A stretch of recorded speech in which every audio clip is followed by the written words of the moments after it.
Mareykanka waxaa ka jirta qarnigii tegay sharci dhinaca ka rarnaa oo cunsuriyadeed oo liidaya dadka diirka madow muddo badan.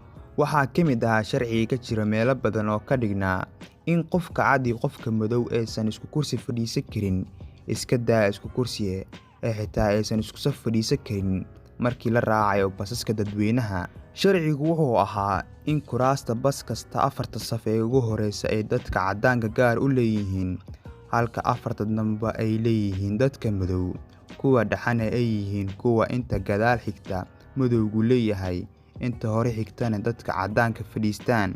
Sidoo kale sharciga waxaa ka mid ahaa haddii xitaa qof caddaan uusan baska saarnayn, inuusan qof madow ahi kursi hore xiga oo maran xitaa uusan fadhiisan karin. Sidoo kale sharciga waxaa ka mid ahaa in haddii qof caddaan oo soo gala baska oo ay buuxaan safka dadka cadcad, inay waajib tahay in qaybta dadka madow ay fadhiyaan ay ugu kacaan si uu u fadhiisto.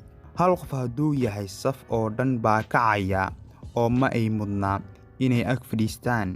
Maalin maalmaha ka mid ah, Rosa Parks oo ahayd haweeney madow ah ayaa soo raacday basaska dadweynaha, waxayna fadhiday qaybta dadkeeda madow ee dhexe. Baskii oo muddo sii socda ayaa istaagay. 2 ruux oo caddaan ah baa soo galay, waxayna arkeen in basku buuxo. Way istaageen. Waxaa soo kacay darawalkii oo amar ku bixiyay in safkii Rosa ay kacaan oo istaagaan si dadkan cadcad ay u fadhiistaan. 3 qof ee Rosa la fadhiyay waa ay kaceen durbadiiba. Rosa waa ay diiday inay kacdo, iyadoo tiri cadaalad ma aha. Baska waxaa darawal ka ahaa Black oo ahaa darawal maalin Rosa iyadoo roob da'aya waddada ugu dhaqaajiyay. Waxa uu yidhi, booliiska ayaa wacaya haddii aadan kicin. Wayse diiday. Rosa waa la xiray intuu booliiska yimid, maadaama nin cad booska uu kici weyday. Uma baahneen ninka cad booska oo kuraastii kale ayaa looga kacay. Sharciga ayaa diiday inay qof cad dhinac la fadhido. Rosa waxay ku dhiiratay sharcigaas inay jebiso, kaasoo dadkii ku dhiiriyay in la diido raacidda basaska oo la mudaharaado ilaa Mareykanka oo dhan ay ku fido.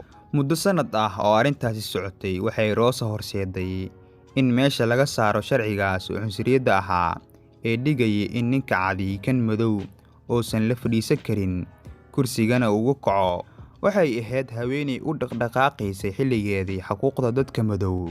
Golaha baarlamaanka Mareykanku waxa uu ku tilmaamay inay ahayd haweeneydii ugu horeysay ee xuquuqda madaniga ah u dhaqdhaqaaqda. Sidoo kale waxaa loo aqoonsaday hooyada xurriyadda dhaqdhaqaaqa.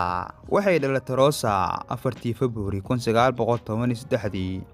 Waxay geeriyootay 2005 iyadoo 92 jir ah, halyeeyadna ka ahayd dalkeeda. Oraahyadeeda waxaa ka mid ah, waxaan rabaa in laygu xasuusto inaan ahaado qof ka shaqeeya xorriyadda iyo sinaanta iyo cadaaladda iyo in dadka barwaaqo wada gaaro.